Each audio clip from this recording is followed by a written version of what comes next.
Oi, pessoal, bem-vindos a mais uma aula de ecologia. Vamos continuar com os ciclos biogeoquímicos e o assunto desse vídeo é o ciclo do carbono. Como o meu desenho lá do ciclo da água ficou uma porcaria, eu desisti de desenhar, tá, pessoal? Não tenho dom para esse tipo de coisa. E aí eu vou escrever e fazer minhas flechinhas, que eu acho que me sai um pouco melhor, né? Ou menos ruim, menos mal, né? Enfim, vamos lá, gente, falar um pouquinho sobre carbono. Pessoal, o ciclo do carbono, ele compreende a maneira pela qual o carbono ele anda nos nossos ecossistemas. Só que é o seguinte, pessoal, a gente tem que se dar conta que a gente tem diversos reservatórios de carbono no planeta, não apenas na biosfera. A gente tem carbono no reservatório biosfera, carbono no reservatório atmosfera, né? Na biosfera, por exemplo, a gente tem carbono na forma de matéria orgânica, carboidrato, proteína, ácidos nucleicos, lipídios, né? Todas essas moléculas levam carbono na composição. Então, todo mundo tem no corpo um monte de carbono, tá? Na atmosfera, a gente tem muito carbono também, na forma de gás carbônico e também de gás metano, né? Tem vários outros gases, mas esses dois principalmente. Na hidrosfera, a gente tem carbono na forma de carbonato de cálcio, né? Um grande reservatório de carbono. E também a gente tem um probleminha na hidrosfera causado pela poluição. Daqui a pouquinho a gente vai dar uma olhada. Só lembrando vocês o que é biosfera, atmosfera e hidrosfera, né? Biosfera é a camada da Terra onde tem vida, onde estão os seres vivos. A atmosfera é a parte da Terra em que a gente tem os gases. Hidrosfera é a parte da Terra onde a gente tem a água. E a litosfera é a parte da Terra que a gente tem as rochas, né? E tudo que tem abaixo delas também. Então, a gente também tem carbono, pessoal, na litosfera, né, na região subterrânea, principalmente na forma de combustíveis fósseis, que daí a gente teria, por exemplo, o caso do petróleo, né, o próprio metano, que é um gás natural, né, aprisionado na litosfera. Enfim, pessoal, a gente vai fazer uma videoaula, uma hora dessas, só falando em petróleo. Por enquanto, basta saber que o petróleo ele é um combustível fóssil. E isso significa que ele foi formado há muitos anos atrás, né? Milhares de anos atrás. E ele foi formado, pessoal, em função de matéria orgânica que foi depositada, né? Por exemplo, o petróleo ele foi depositado no fundo dos oceanos. Né? Então, muitos organismos acabaram morrendo, principalmente fitoplâncton e zooplâncton. Esses micro-organismos morrem, eles afundam, né, no oceano, eles acabam ficando depositados lá embaixo e eles vão sofrendo sedimentação, né, ou seja, eles vão acabar sendo soterrados por várias camadas de terra e outras substâncias. Mas o fato é que essa matéria orgânica fica em um local onde tu não tem muito oxigênio e que tu sofre muita pressão. Então, não tem como acontecer a decomposição da matéria orgânica no ambiente desses. O que significa que a matéria orgânica depositada lá embaixo vai manter a energia, né? Claro que ela sofre transformações, né? Em função principalmente da pressão que o sedimento e a água, né? A coluna d'água que tem em cima dessa matéria orgânica que está lá embaixo, exercem em cima dessa matéria orgânica, acontecem alteração de pressão, de temperatura, né? Lá embaixo, e isso acaba transformando a matéria orgânica e a gente acaba dando origem a um petróleo, né? A um óleo que é o petróleo. Então, enfim, a litosfera é formada, a reserva de carbono que a gente tem na litosfera é formada por carbono que está lá armazenada há muito tempo mesmo. E por que eu estou falando isso para vocês? Porque geralmente numa aula normal de ciclo do carbono, o que a gente falaria, né? O que um professor diria? Olha, o carbono ele está na atmosfera na forma de gás carbônico. Daí as plantas fazem fotossíntese, né? E aí a fotossíntese transforma o gás carbônico em glicose.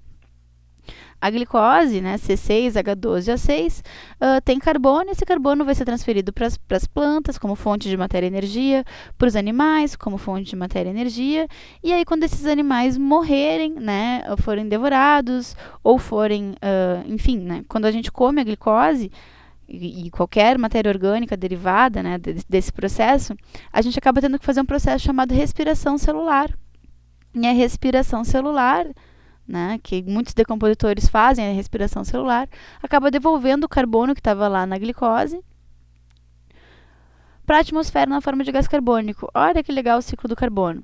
Geralmente os professores não olham para esses outros dois lados, né? Então tem que ter muito cuidado com isso aqui. Estuda, guri, tá? Olha só. Qual é o problema que o carbono está causando na hidrosfera e o que isso tem a ver com a litosfera? O problema da litosfera são os combustíveis fósseis, tá?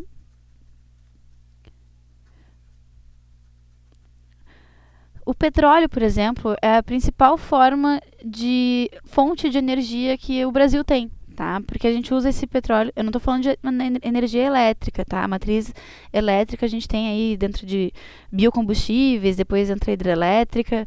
Eu estou falando de energia em termos gerais, energia para movimentar o carro, para fazer a indústria funcionar, tá?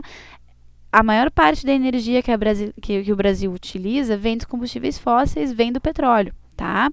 E, enfim, quando a gente tira da litosfera esse petróleo e a gente queima esse petróleo no motor do carro na forma de gasolina, ou enfim, queima ele na indústria para gerar alguma coisa para a gente acaba transformando o combustível fóssil que estava aprisionado na litosfera há milhares de anos em gás carbônico. Ou seja, o homem, desde a era da Revolução Industrial, tá, talvez até um pouco depois, enfim, tem intensificado essa flecha aqui.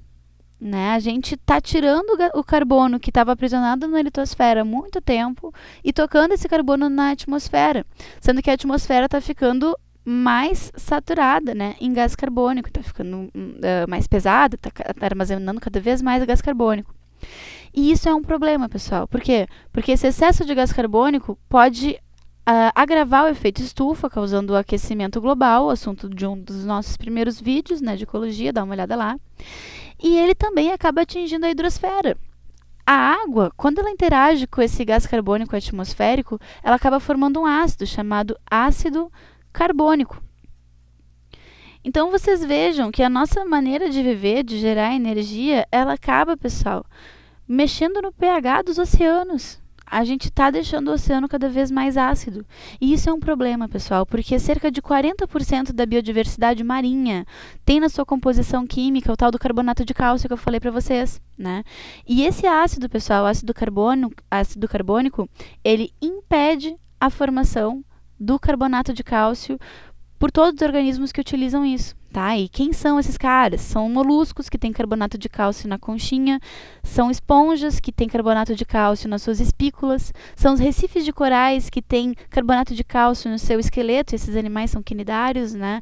Os recifes de corais são conhecidos por serem grandes berçários do ambiente marinho, enfim, e 40% da biodiversidade marinha depende de carbonato de cálcio para sobreviver. E a presença desse ácido, né, da alteração do pH da água, impede que esses animais possam se constituir. E é claro que todos esses animais, cada um deles, tem um papel especial dentro da natureza. Né? Eles são elos de uma cadeia alimentar. E sugiro que, para complementar esse vídeo, esse assunto, vocês assistam o vídeo de extinção de espécies e entendam o porquê que morte de 40% da biodiversidade marinha é um problema, tá? Então, eles estão correndo perigo em função da acidificação da atmosfera, da hidrosfera, desculpa, né? Dos oceanos. Essa acidificação aconteceu em função da elevação da quantidade de gás carbônico que a gente tem na atmosfera. Essa elevação da quantidade de gás carbônico aconteceu em função da retirada dos combustíveis fósseis da litosfera, então a gente está sobrecarregando 2 outros reservatórios de carbono. Certo, gente? Uma coisa que a gente poderia fazer, né, aqui, essa flechinha que ela representaria o carbono da hidrosfera indo para a biosfera, né, para a parte viva dos oceanos na forma de carbonato de cálcio, tá? O que a gente poderia fazer para auxiliar, de repente, olha, plantar árvore, porque enquanto elas crescem, elas fazem muito fotossíntese, então elas absorvem muito carbono, esse carbono fica armazenado no corpinho delas na forma de, matéria orgânica mesmo, né, carboidratos e tudo mais. Plantar árvore, parar de desmatar, preservar o meio ambiente, né, utilizar cada vez mais meio de transporte público, bicicleta, o que a gente puder fazer para não poluir é um grande favor ambiental, pessoal. Vamos lá, vamos transmitir essa mensagem e é isso aí que cai no Enem, tá, gente? Beijo para vocês, tchau, tchau.